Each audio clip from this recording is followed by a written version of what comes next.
Hermanos, por favor, si son tan amables de abrir sus Biblias en el Evangelio según San Juan, capítulo 12.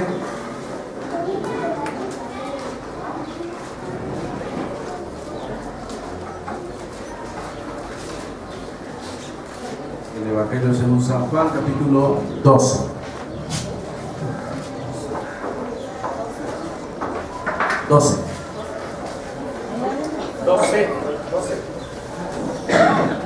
Aquí se suscita un evento muy interesante, muy importante en los últimos días de la presencia del ministerio de nuestro Señor Jesús aquí sobre la tierra.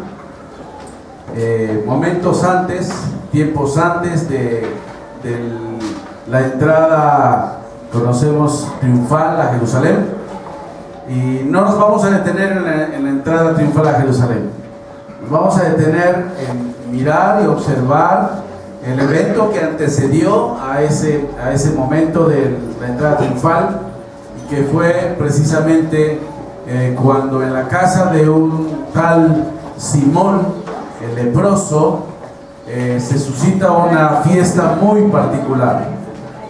Podemos ver que el efecto que produjo aquella fiesta y el ambiente en el entorno produjo un olor grato delante de Dios.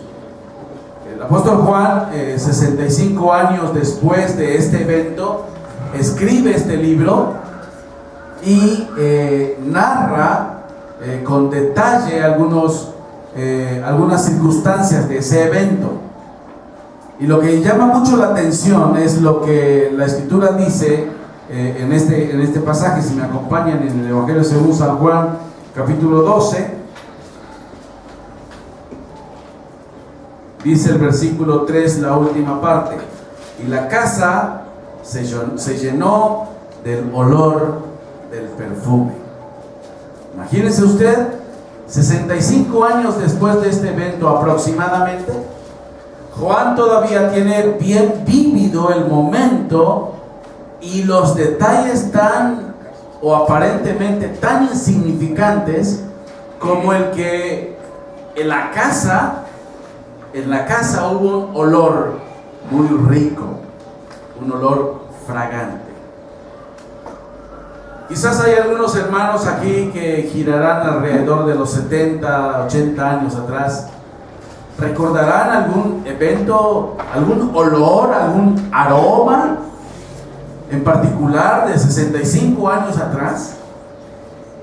¿Qué tremendo habrá sido el impacto para Juan, que estando en Éfeso o en el destierro puede estar narrando un evento como este con un detalle tan, pero tan particular como el que la casa se llenó de un olor a perfume? De un olor a perfume. Yo quisiera que inclinemos nuestros rostros y oremos al Señor y dejemos este tiempo en manos suyas para que nos hable a nuestro corazón. Bendito Señor, cuán bueno eres tú, cuán misericordioso eres para fijar tus ojos, inclinar tus oídos en personas como nosotros, y que nos has aceptado a través de los méritos de nuestro gran Dios y Salvador, el Señor Jesucristo. Y te damos gracias porque podemos tomar tu palabra en esta mañana, y quisiéramos, Señor, ponerla delante de ti, para que tú, Señor, nos hables a través de ella por medio de tu Espíritu. Rogamos, Señor, que tú dirijas este tiempo en Cristo Jesús. Amén. Bien, en esta escena habían varias personas participando, y pudiéramos dividir esta escena en dos grupos. Y a mí me gustaría que, finalizando el sermón, usted pueda a mirar introspectivamente a su corazón y preguntarse en cuál grupo está. A priori pudiéramos decir, estoy en el grupo de aquellos que aman a Dios. Ninguno quizás pudiéramos decir, estoy en el grupo de aquellos que no aman al Señor. Yo creo que ninguno pudiera decir así a primera instancia, no ser de aquel grupo que su corazón distaba mucho de estar con el Señor, aunque convivían y participaban con Él, aunque caminaron con Él por 3 años, quizá un poco más. Entonces, vamos a mirar algunas actitudes en el momento del ungimiento del Señor de parte de María.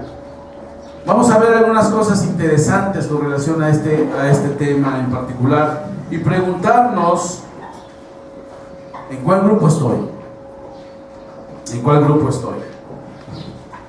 La Escritura nos narra, no en este Evangelio, sino en el Evangelio según San Mateo y Marcos, que el evento se dio en la casa de un tal Simón el leproso. Conviven ahí los discípulos con el Señor Jesús, pasan un tiempo muy importante, muy interesante, 6 días antes de que el Señor atravesara por el sacrificio en la cruz del Calvario. Entonces, al estar tan cerca del evento de la crucifixión, esto adquiere un convivio o un tono muy interesante, en donde se van a ver diferentes actitudes, diferentes acciones de los que estaban presentes en aquel momento. Estaban presentes en aquel momento una hermosa familia, una familia que amaba al Señor, una familia que eran muy amigos del Señor, que era la familia de Lázaro, Marta y María. Se habían suscitado días antes el evento en el que el Señor resucita a Lázaro. Así que estaba fresco el ambiente y quizá el tema a tratar en aquella reunión sería: Lázaro, ¿qué sentiste mientras estabas en la tumba? Lázaro, ¿qué sentiste mientras tu cuerpo estaba aquí y tu espíritu estaba en la presencia del Señor? Estaba en el paraíso. Yo no sé si usted se ha detenido a pensar ¿qué habrá acontecido mientras el cuerpo de Lázaro estaba en el estado de putrefacción? ¿En dónde estaba su espíritu? ¿Y qué voz escuchó para venir de donde estaba? No sé si usted se ha puesto a pensar.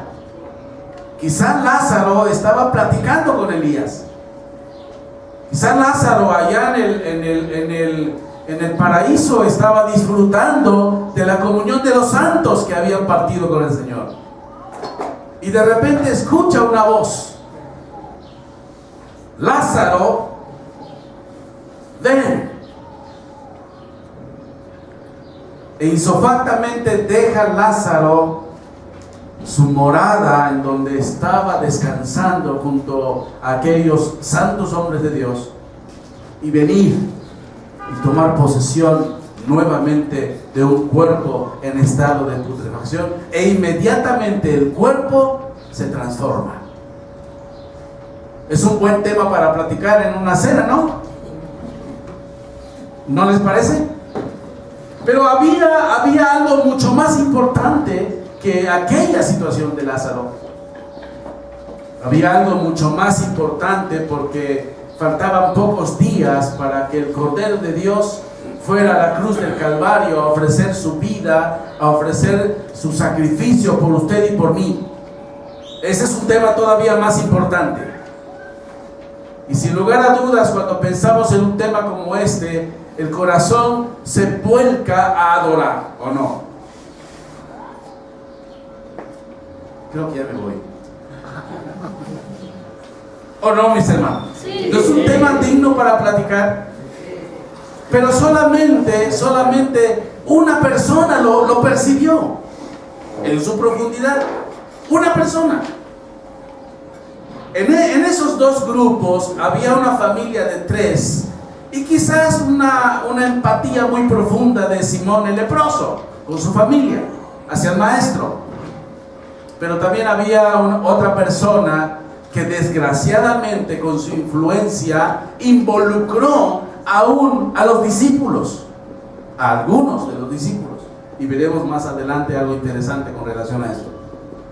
El caso es que de todo ese grupo, solamente uno o una pudo entender el significado de ese momento en particular y volcó en el Señor la acción más profunda de adoración registrada en las Escrituras. Así que, ¿cuál es la actitud suya y mía para con nuestro amado Salvador? Tomando en consideración entonces que el Señor conoce eso. Entonces, en el primer lugar, el primer grupo, podemos mirar a Lázaro. Y si nosotros pensamos un poco en Lázaro, días anteriores había sido resucitado. Y dice la Escritura que él era amigo del Señor. ¿Se acuerdan cuando van a dar el aviso de que en el capítulo 11 de la enfermedad de Lázaro? ¿Verdad? ¿Y cuál es la expresión del escritor? Lázaro era una persona a quien él amaba. Y cuando muere Lázaro y Jesús llega nuevamente al pueblo, salen Marta y María y después ambos van al sepulcro y el Señor Jesús llora en el sepulcro. Y la gente que lo ve y escucha llorar dice: ¿cuánto este hombre amaba a quién? A Lázaro. O sea, Lázaro era un hombre en el cual el Señor encontraba placer en su corazón. Y yo quisiera preguntarme, ¿qué le produzco yo al Señor con mi vida? ¿Qué le produce usted al Señor con su vida? Este hombre era un hombre amado por el Señor. Y este hombre dice en el capítulo 12 que estaba sentado a la mesa en la casa de Simón, el leproso. Deducimos por lo tanto que eran buenos amigos la familia de Lázaro y la familia de Simón. ¿De acuerdo? Ahora, en ese ambiente había una mujer que siempre se ponía el mandil, Marta. Y saben una cosa, no era un problema de Marta en su casa. No un problema, no era una circunstancia de Marta en su casa. Era una circunstancia de Marta en ¿dónde? Donde estuviera, en su corazón. Porque no estaban en su casa. Yo, cuando estoy en su casa y mi esposa está en el quehacer, ni te muevas. Si ella está trapeando, ni te muevas, quédate donde estás. Y ahí vas a estar durante 5 minutos hasta que todo se seque. Cuidado que te muevas. En el quehacer en mi casa, mi esposa es muy meticulosa, ¿verdad? Y la característica de ella también es donde vaya, sirve. Marta era una mujer que en su casa era muy servicial, pero en la casa de otras personas también lo era. Y quizá eso a usted y a mí nos debe llamar mucho la atención, ¿verdad? ¿Qué tan siervos somos nosotros? ¿O solamente servimos cuando el ojo nos ve? ¿Verdad? ¿Qué tan servicial? ¿Cómo es el corazón del servicio? Porque acordémonos que el Señor no vino para servir, sino para qué. Perdón, no vino para ser servido, disculpen. Ustedes no me corrigen, solamente se quedan así mirando. No vino para ser servido, sino vino para qué. Para servir. Y en el Evangelio según San Juan capítulo 13 se pone un mandil, agarra una palangana, le echa agua con mucho cloro, porque iba a lavar unos pies muy sucios.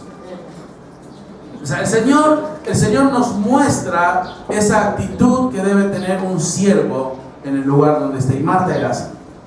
La familia estaba muy interesante. Lázaro, un buen amigo del Señor. Marta, una mujer muy servicial. Me imagino que el Señor Jesucristo, cuando visitaba esa casa, ¿verdad?, podía sentir un ambiente, un sentir muy atractivo, muy fresco, muy puro. Cuando los hermanos o cuando la visita llega a su casa, ¿qué ambiente recibe? ¿Qué ambiente percibe? ¿Qué ambiente huele? Es un ambiente donde realmente permea la presencia del Señor, gobierna el Señor Jesucristo, con características muy particulares de los miembros de la familia.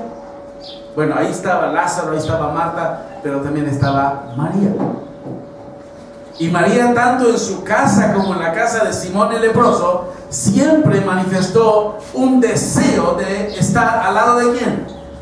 Del Señor, al lado del Maestro, para escuchar la voz del Maestro, para oír la instrucción del Maestro, para oír la palabra de Dios en todo momento. Y aquí en particular ella manifiesta un corazón en verdad que percibe el momento, que escucha la voz del Espíritu del Señor, porque ella va y toma un frasco de alabastro de perfume de nardo puro, lo rompe y lo vierte a los pies del Señor y lo enjuga con sus cabellos. Y dice el Señor Jesucristo en este capítulo 12 que preparó su cuerpo ¿para qué? ¿Para qué? Para la sepultura, dice la Escritura. ¿Quién le dijo a María que hiciera eso?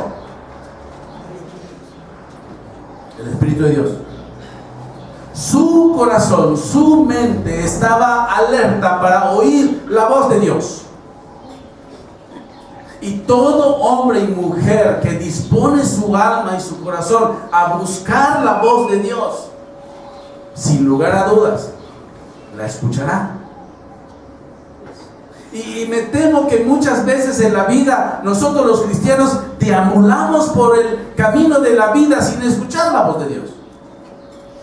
Y somos cristianos y somos personas honorables, buenas, pero Dios no quiere que seamos personas buenas. Dios quiere que escuchemos su voz y caminemos en su voluntad y le amemos con todo nuestro corazón. Y que cuando Él hable, nosotros lo escuchemos. ¿Se acuerdan de Samuel, en el libro de Samuel? Habla, Señor, que tu siervo oye.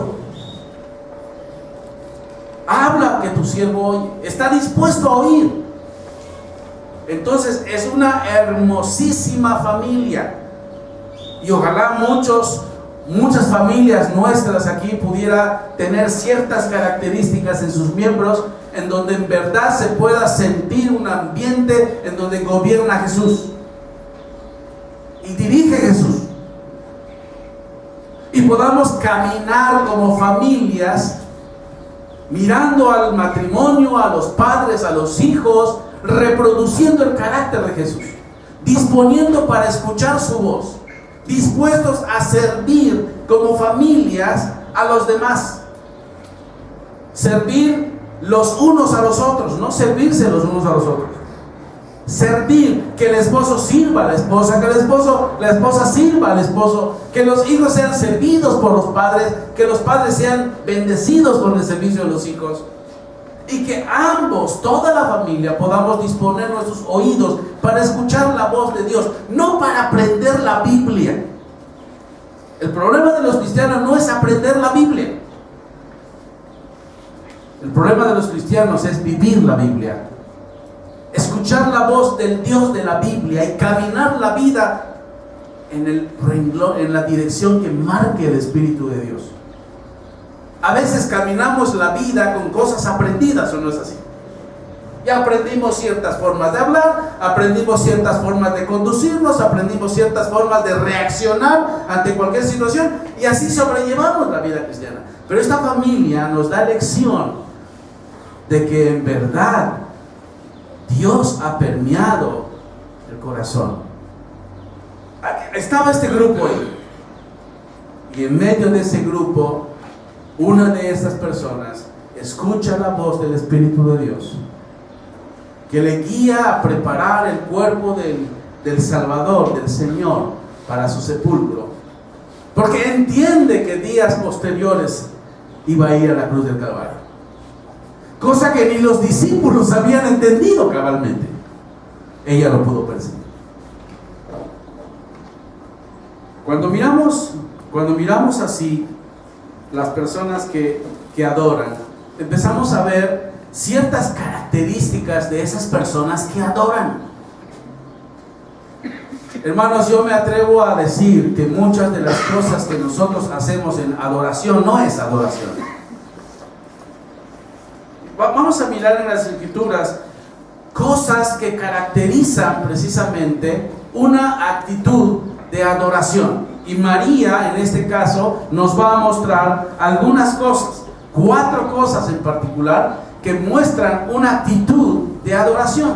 En primer lugar, si me acompañan, ahí en el versículo número 2, dice: y le hicieron allí una cena, Marta servía y Lázaro era uno de los que estaban sentados a la mesa. Entonces María tomó una libra de perfume de nardo puro de mucho precio y lo ungió a los pies de Jesús y los enjugó con sus cabellos, y la casa se llenó del olor del perfume. ¿Cuál es la primera característica de un corazón adorante, de un corazón que adora? En primer lugar, las cosas materiales para esa persona pierden valor. Ella no se detuvo a considerar el precio y la cantidad de perfume que tenía en ese alabastro. Y se cree que era un alabastro artesanalmente muy costoso. O sea que si le añadimos el costo del perfume al costo del alabastro, estamos hablando de algo muy costoso. Y María no se detuvo a considerar como parte de su adoración al Señor el costo del perfume, ni lo que los perfumes en sí y por sí valen, particularmente para las damas, ¿verdad? ¿Cómo les gustan los perfumes, hermanos? ¿A quién no les gustan los perfumes? Hay quizá una persona que ciertos perfumes les generan un poquitito de no sé, no me gusta ese olor, o es muy fuerte. Pero el punto es que normalmente a todas las personas nos gustan, o les gustan, particularmente a las hermanas, el perfume. Y esta hermana, esta mujer, agarra ese perfume, agarra ese alabastro muy costoso y lo rompe. Y se cree que se hacía para eventos muy especiales. ¿Usted cree que este era un evento especial? Era el evento. Era el evento. Yo no sé cuánto tiempo María había guardado ese perfume, o yo no sé cuánto tiempo lo tenía en su ropero, esperando el momento oportuno, y cuando llegara ese momento dijera: vale la pena. ¿Sabe? Cuando hay un corazón dispuesto a adorar, las cosas materiales pierden su valor, porque te enfocas en lo que verdaderamente vale. ¿Y qué es lo que vale? ¿Qué es aquello que tiene más valor en tu corazón? En mi corazón. Se cree que el perfume pesaba, una libra romana, 325 gramos. Otros dicen 270 gramos. El caso es que ese perfume costaba el salario de un año de trabajo. Decía un hermano dando un sermón en España, decía que era el equivalente, pensando en un año laboral en España, de 12,000 euros. Que hoy quizá pudiéramos pensar, quizás en los Estados Unidos costaría $20,000. Ese es más o menos el salario mínimo en Estados Unidos. Que usted rompa $20,000, 12,000 euros. Las cosas materiales, cuando hay un corazón dispuesto a adorar, pierden su valor. Pero la mayoría de nosotros, ¿cómo estamos con los bienes materiales? Somos como aquel changuito que para capturarlo en la selva, ¿sabe qué hacían, verdad? Metían unos cacahuates dentro de la ¿cómo se llama? De la jaula, y el changuito podía meter la mano, pero estando abierta.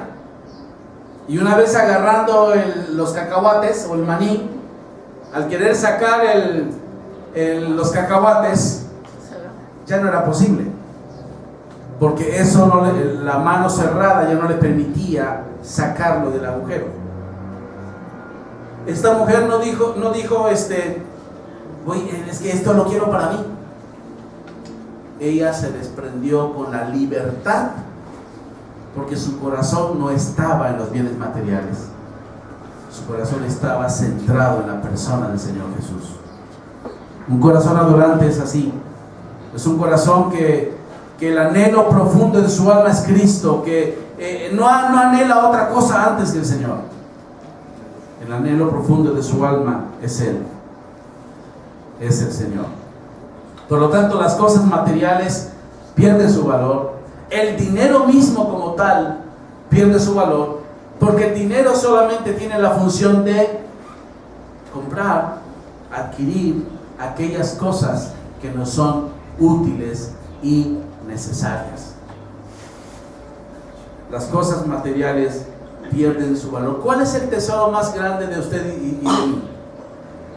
Dice la Escritura, el Señor Jesús: donde está tu tesoro, ahí está tu corazón. Él debe de ser el personaje, el objeto más deseable de nuestra vida.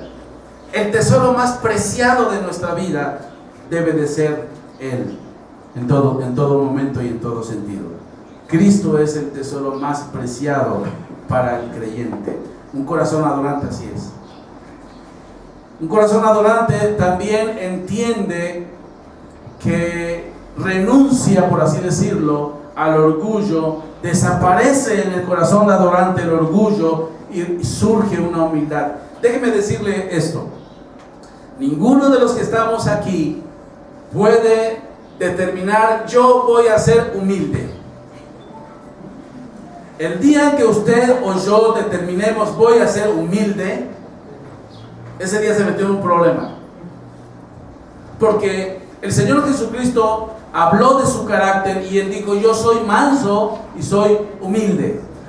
Y cuando el Señor Jesucristo reina en nuestra vida, reina en nuestro corazón, Él es la persona más deseable de nuestro ser. Por lo tanto, Él produce una transformación en nosotros y va disipando el orgullo y va reproduciendo su carácter.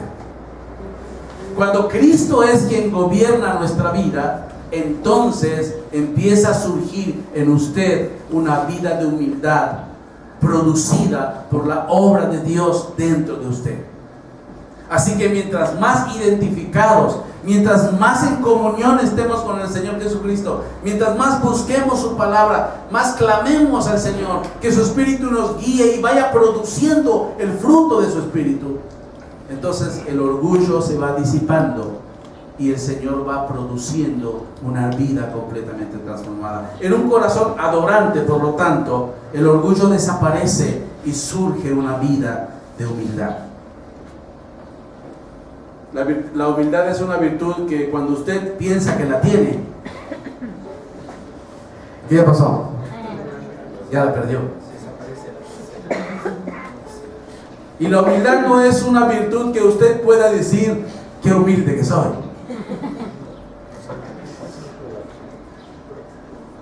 Sino en verdad es algo que el Señor va produciendo en nuestro corazón, en nuestra vida. Y María llega el momento en que va, derrama, rompe el frasco, se acerca arrodillada a los pies del Señor porque estaban cenando. Los pies estaban extendidos, al igual que el de todos los presentes. Habían caminado quizá todo el día, usaban huaraches, había mucho sol.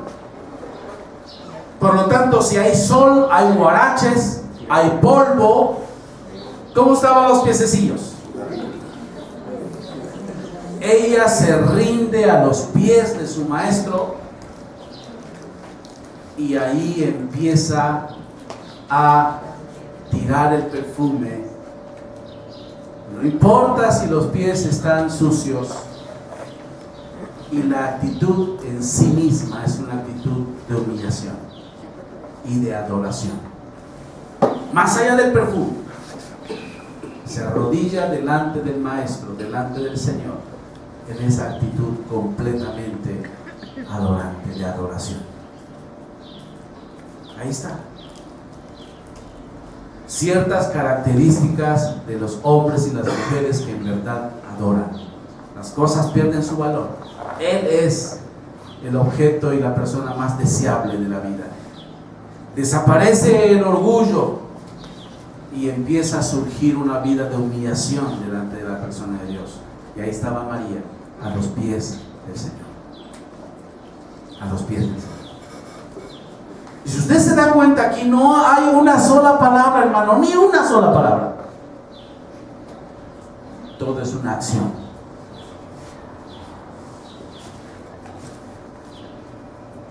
Y una actitud adorante también,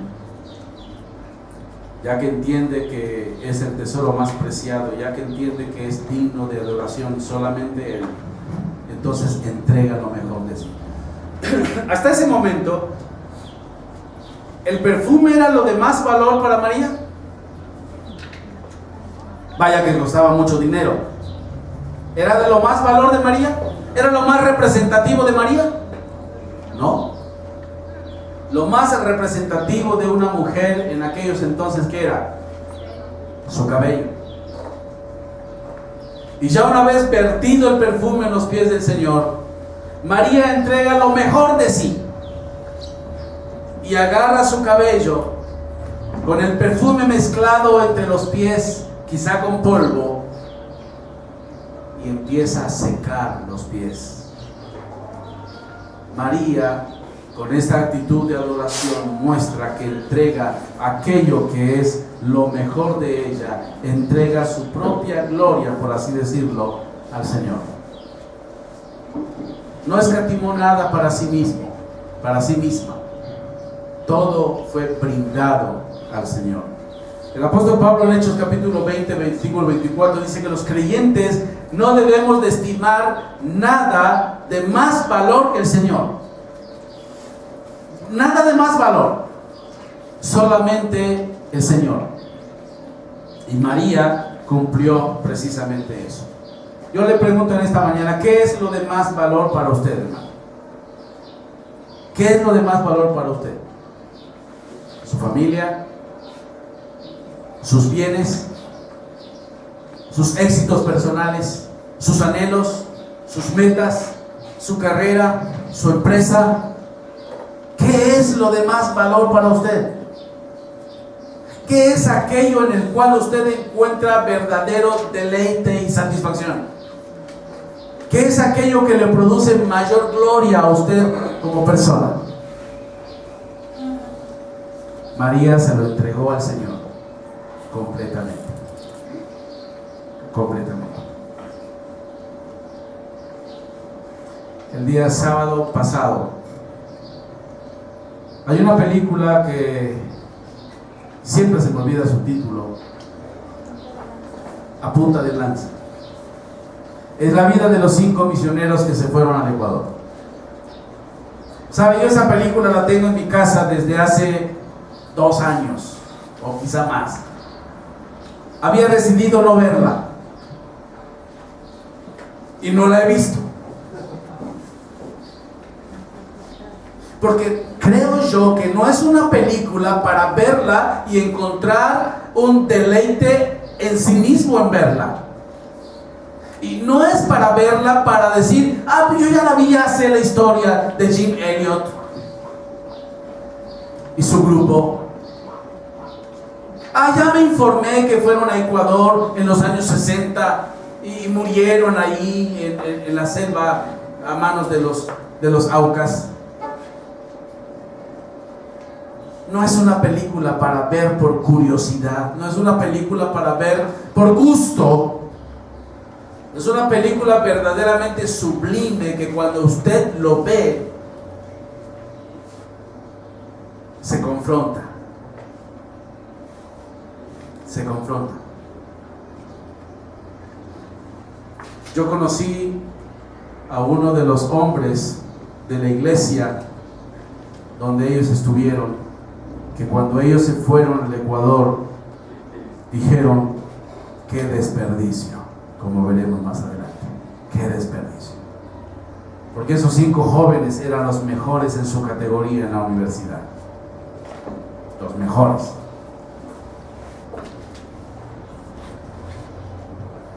Es una película muy sublime. Ese día con los jóvenes me atreví a ver los últimos 15 minutos más o menos. Y yo veía a los jóvenes viendo la película y relajeando y riéndose de de las situaciones un poco cómicas que se dan en la película por los idiomas y por cómo hablan supuestamente los aucas, pero esos 15 minutos fueron suficientes para que Dios me confrontara a mí. Y no era posible sustraerme a esa realidad de ver a hombres que no estimaron valiosa su propia vida, como dijo Jim Elliot. No es necio perder lo que no puedo ganar para ganar lo que no puedo perder. Y fueron y dieron su vida allí en el Ecuador. ¿Qué es lo que más amamos, hermano? ¿Qué es lo que más ama usted?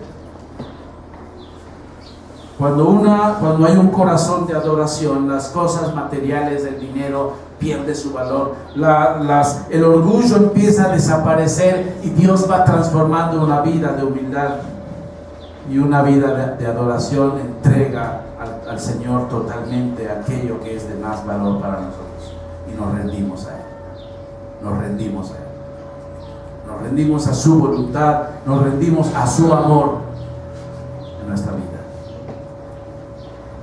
Cristo es aquello de mayor gloria para usted y para mí. Es Cristo aquello que trae más gloria, gracias Señor, en su vida. Este era un grupo hermoso, ¿sí o no? ¿Le gustaría ser parte de ese grupo? Continuemos con el siguiente grupo, o mejor lo omitimos. ¿Omitimos al otro grupo? Consideremos que este grupo estaba más cerca de Jesús que esta familia. Caminaron con Él 3 años y medio. Durmieron allí en el mismo lugar donde Él comía, donde Él dormía. Comían en el mismo lugar donde Él comía. Podían ver cada día y en cada momento las obras del Señor, los milagros del Señor. Escuchaban las enseñanzas del Señor. Pero salió el cobre. Y aparece, acompáñenme por favor, en los versículos 4. Y dijo uno de sus discípulos, Judas Iscariote, hijo de Simón, el que le había de entregar. ¿Cómo se le conocía a Judas Iscariote? Como el que le iba a entregar. ¿Cómo se nos conoce a nosotros? ¿Cómo se nos conoce a nosotros? María era la que iba a adorar. Judas era el que lo iba a entregar. Y sabe una cosa, hermanos, Judas me llama mucho la atención aquí en este pasaje, porque en la escena es el único que habla. Es el único que habla. Y cuando habló, se descubrió su corazón. Se descubrió su corazón. Ahora, ¿quién sabía y conocía el corazón de él? El Señor Jesucristo. Ahora fíjense lo que dice el versículo 5. ¿Por qué no fue este perfume vendido por 300 denarios y dado a los pobres? Qué buena gente me salió este muchacho.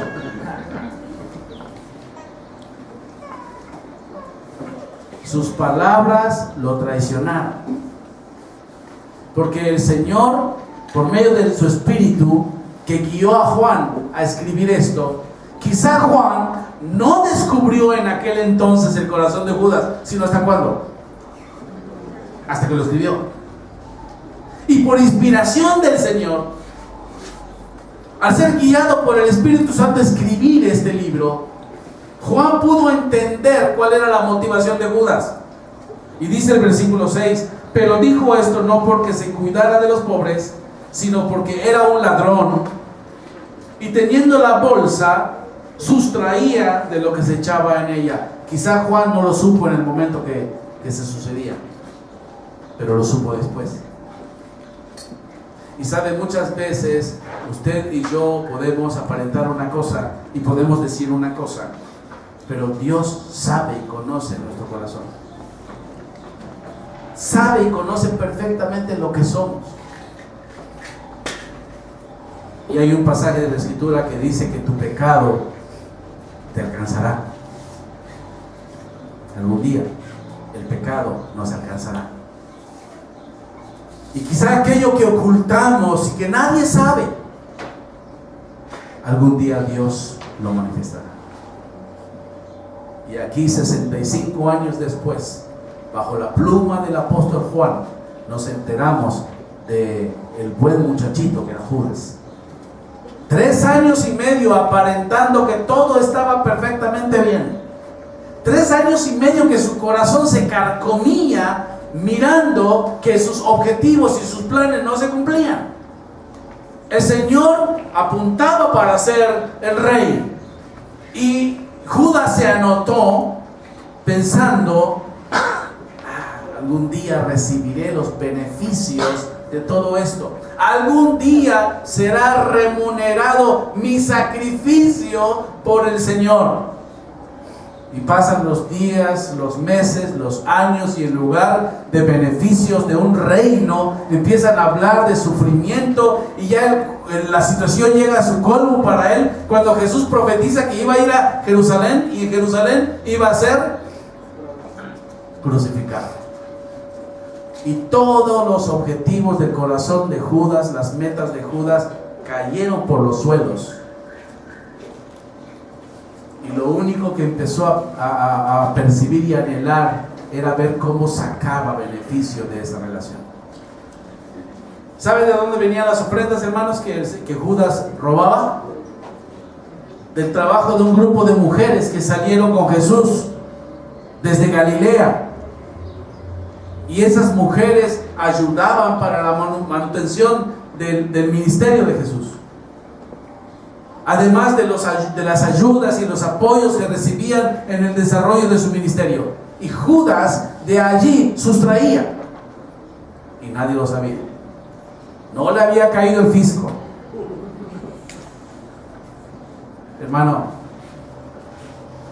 solo él habla. Muchas veces el adorador no habla. Muchas veces el que adora al Señor no se ve en el público, no está al frente. Muchas veces los que adoran al Señor no los vemos en apariencia. Pero ¿quién sí los ve? Dios. ¿Quién los ve, hermano? Dios. ¿Entiende? Así que lo que yo diga aquí parado en el púlpito predicando, lo que mis hermanos exponen aquí cantando, Dios lo conoce perfectamente. Los que estamos sirviendo en diferentes grupos de estudio bíblico en el libro de Romanos, Dios nos conoce perfectamente.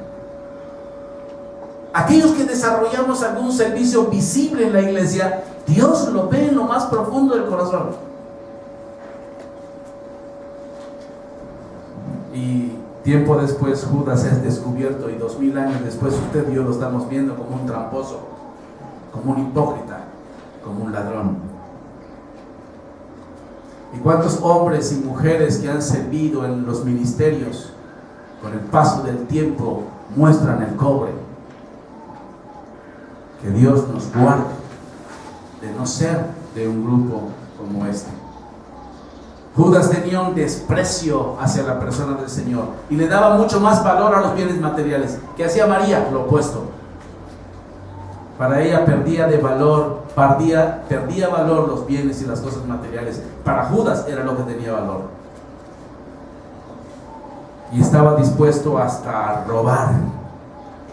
Había un amor por los bienes y por el dinero que estaba dispuesto a robarle al Hijo de Dios.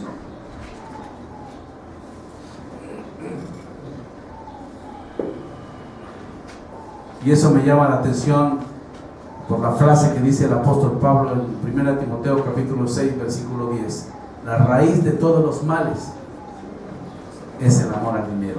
No es el dinero, porque hay gente que quizá no tiene las posibilidades económicas, pero su corazón ama el dinero. No es el amor, no es el dinero propiamente, es el amor al dinero. Por eso para María perdió valor los bienes materiales y el dinero, y solamente tenía su justo medio, lo que significaba el dinero para ella. Pero para Judas era lo más importante. Una persona que no está dispuesta a adorar tiene un desprecio por la persona del Señor de alguna manera, y porque se empieza a colocar a sí mismo como la persona que ha de ser adorada, porque su amor por lo material y por el dinero se manifiesta, es manifiesto, y sobre todas las cosas porque hay una actitud oculta en su corazón, y esa actitud oculta el Señor un día lo sacó a luz. Quizá este es el momento más sublime de adoración narrado en las Escrituras,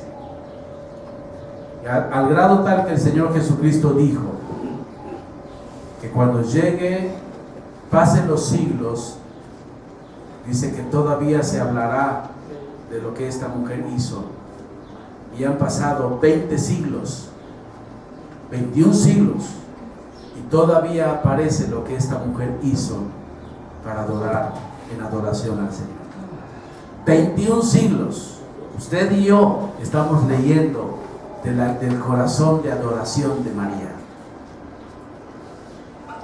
Un corazón adorante, un corazón que adora, se proyecta y deja una marca y un efecto en todas las personas que le rodean. Si usted y yo somos hombres y mujeres que adoramos al Señor, y que en verdad adoramos al Señor, nuestra vida y nuestro testimonio permea a nuestro alrededor con el paso de los tiempos. Recibí una noticia el día de ayer de un hombre que llegó a Mérida. Con eso termino. Llegó un hombre a Yucatán en el siglo pasado, don David Sol. Hace varios años don David Sol murió y se quedó su hijo, don David Lecters. Y estamos hablando de un promedio de 100 años de servicio ministerial aproximadamente, 90, 100 años. Don Víctor Lecters murió esta semana. Creo que el martes o miércoles don Víctor Lecters partió con el Señor. Yo tuve el gusto de conocerla, don David Lecters. Participé con él en varios eventos estando en Yucatán. Hoy ya está en la casa de su Señor. Un hombre ejemplar en su humildad. Un hombre que siempre hablaba maya. ¿Sabe? Siempre estaba rodeado, a donde usted fuera, estaba rodeado de campesinos.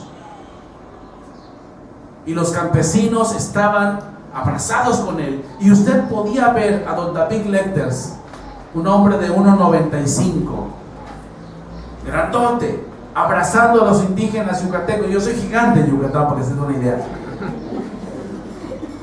Abrazando a los campesinos yucatecos, habiéndolos ganado para el Señor Jesucristo.